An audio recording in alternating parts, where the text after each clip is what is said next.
Otherwise ये देखने में आता है कि करियर भी चला जाता है और रिलेशनशिप भी चला जाता है, तो ये गलती बिल्कुल भी नहीं करनी है। नमस्ते, कैसे हैं आप सब लोग? आप कोई एग्ज़ाम को क्लियर करना चाहते हैं, एग्ज़ैक्ट मार्क्स, इतने नंबर आप मैनिफेस्ट करना चाहते हैं, आप ये चाहते हैं कि आपका एग्ज़ाम क्लियर हो जाए, आपके इतने जो नंबर हैं वो आ जाएँ, आप पास हो जाएँ, आप टॉप कर लें, आप इस वाले पोज़ीशन तक आ जाएँ, आप जो कुछ भी चाहते हैं नंबर्स में कि आप ये मैनिफेस्ट करना चाहते हैं, तो ब्रह्मांड का जो डायरेक्टली जो साइन जुड़ा हुआ होता है ना, वो नंबर्स के साथ में जुड़ा हुआ होता है। तो आज हम नंबर्स के मैनिफेस्टेशन की ही बात करने वाले हैं। अगर आप कुछ भी मैनिफेस्ट करना चाहते हैं मार्क्स के रूप में, जो कि आप एग्ज़ाम से जुड़ कर के देख सकते हैं कि आप इतने नंबर्स चाहते हैं, तो क्या कर सकते हैं इसके लिए? सबसे पहले तो आप ये समझिए प्लीज़ कि इसके लिए एक्शन लेना बहुत ज़्यादा ज़रूरी है। मेरे पास में एक डीएम आया था, उनसे मैंने बात की, तो उन्होंने कहा कि वो इतने नंबर लाना चाहते हैं। उन्होंने बताया मुझे कि वो इतने नंबर लाना चाहते हैं, ये वाले एग्ज़ाम को वो क्लियर करना चाहते हैं, तो क्या वो मैनिफेस्ट कर सकते हैं? तो मैंने उनको कहा था कि हाँ, आप बिल्कुल मैनिफेस्ट कर सकते हैं। लेकिन इसके बाद दूसरा जो उनका सवाल था वो ये था कि मैंने बिल्कुल भी पढ़ाई नहीं की है, मेरी बिल्कुल भी तैयारी नहीं है। तो क्या मैं इतने नंबर को मैनिफेस्ट कर सकता हूँ? तो मैंने कहा था उनको कि फिर तो अच्छा होगा कि आप एग्ज़ामिनेशन हॉल तक भी मत जाइए। क्योंकि फिर आप मैनिफेस्टेशन के भरोसे ही बैठे हुए हैं, तो मैनिफेस्टेशन में एक्शन लगेगा ना, आपका कॉन्शियस माइंड रेडी होगा ना, आपके कॉन्शियस माइंड को एटलीस्ट इतना तो पता होगा कि आपने तैयारी की है। ये आपके कॉन्शियस माइंड को पता होगा। फिर आप एग्ज़ामिनेशन हॉल तक गए हैं, आपने एग्ज़ाम दिया है, ये भी आपके कॉन्शियस माइंड को पता होगा। अभी हम सबकॉन्शियस की बात ही नहीं कर रहे हैं। अभी हम सिर्फ़ कॉन्शियस माइंड की बात कर रहे हैं। पता होगा ना?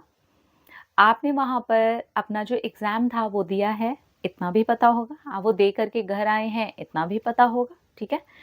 जब आपके कॉन्शियस माइंड को ही ये बातें नहीं पता होंगी, तो वो सबकॉन्शियस तक जाने का रास्ता कैसे खोलेगा? ज़रा ये भी समझना बहुत ज़्यादा ज़रूरी है। क्योंकि हम मैनिफेस्ट कर सकते हैं, हम एग्ज़ाम को क्लियर करना भी मैनिफेस्ट कर सकते हैं, हम एग्ज़ैक्ट मार्क्स भी मैनिफेस्ट कर सकते हैं और किए हैं लोगों ने, किए हैं।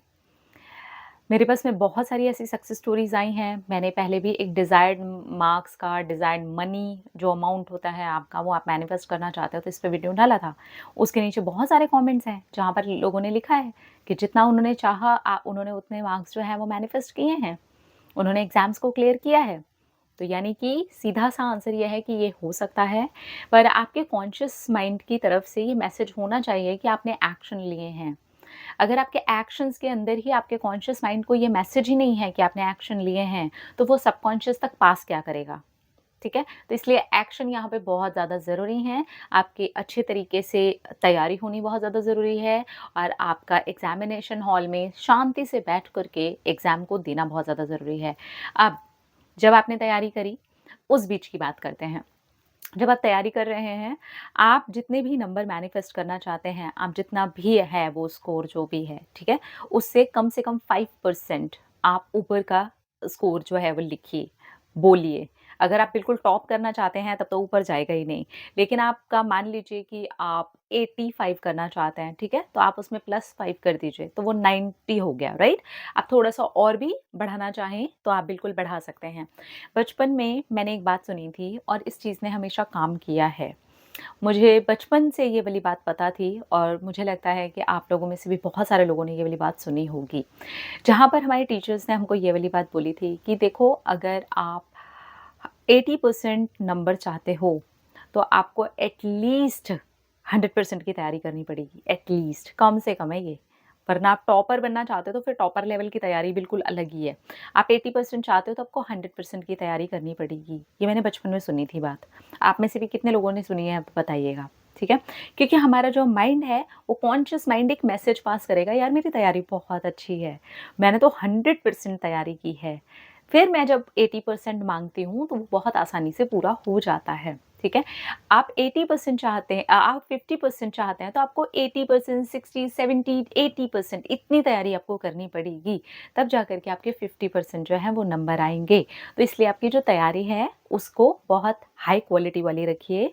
अपना पूरा जो फ़ोकस है दुनिया से हटा करके, सारे डिस्ट्रैक्शन से हटा करके, क्योंकि मैं देख रही हूँ बहुत सारे लोग हैं, एक तरफ एग्ज़ाम भी दे रहे हैं, एक तरफ रिलेशनशिप का भी टेंशन लेकर के बैठे हुए हैं।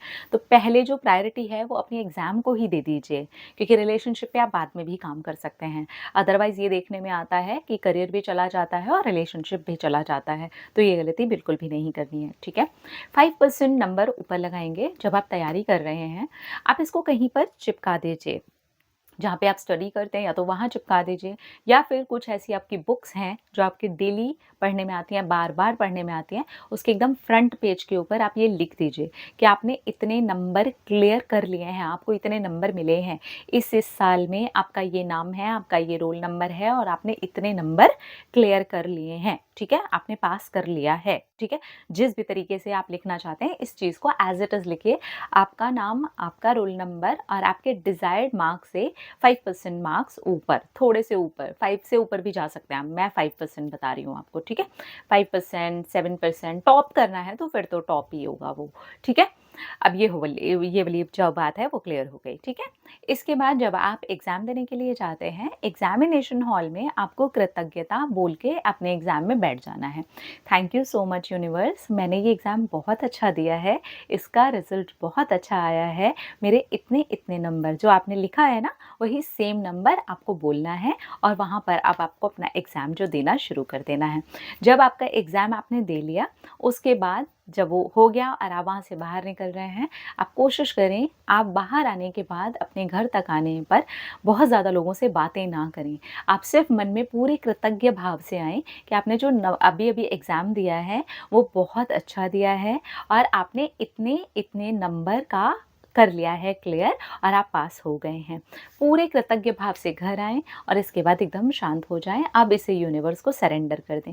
तो इससे ये होगा कि आप एग्ज़ामिनेशन हॉल में भी शांत रहेंगे, आप बहुत अच्छे तरीके से एकदम शांत भाव से एग्ज़ाम देंगे, तो बहुत ज़्यादा भूल-चूक, गलती ये होने के जो चांसेस हैं आपके बहुत कम हो जाएँगे। आप जब भी पढ़ने के लिए बैठें, डीप ब्रीथिंग प्रैक्टिस ज़रूर करें, 2 मिनट ही करें लेकिन ज़रूर करें। ये आपके माइंड को शांत करता है, आपकी पढ़ाई-लिखाई में बहुत ज़्यादा मदद करता है। तो इस तरीके से आप आसानी से जितने भी नंबर चाहते हैं, देखिए क्योंकि आप 5% ऊपर लिख रहे हैं, तो उसके बाद जब आपका जो डिज़ायर्ड मार्क्स है ना, वो आ जाएँगे, तो आपको बहुत ज़्यादा खुशी होगी। बहुत सारे लोगों ने तो ये भी एक्सपीरियंस किया है कि उन्होंने वो परसेंटेज जो ज़्यादा लिखी थी ना, उससे भी ज़्यादा उनका मैनिफेस्ट हो गया है।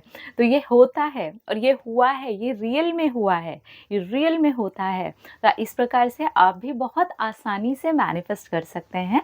अगर आप कुछ भी नंबर्स को मैनिफेस्ट करना चाहते हैं अपनी लाइफ में, तो पॉजिटिव रहिए, शांत रहिए, ये सोचिए कि ये चीज़ आपके लिए हो रही है और बहुत ही पॉजिटिव तरीके से हो रही है। आपने एग्ज़ाम को क्लियर कर लिया है और आप वो एग्ज़ाम को क्लियर करने के बाद में बहुत ज़्यादा खुश हैं। जब आप ऐसा करेंगे तो कोई भी एग्ज़ाम हो, कितने भी नंबर हों, आप आसानी से कर लेंगे। पहली चीज़ तैयारी, क्योंकि आपका कॉन्शियस माइंड वो मैसेज पहुंचाने के लिए रेडी होना चाहिए।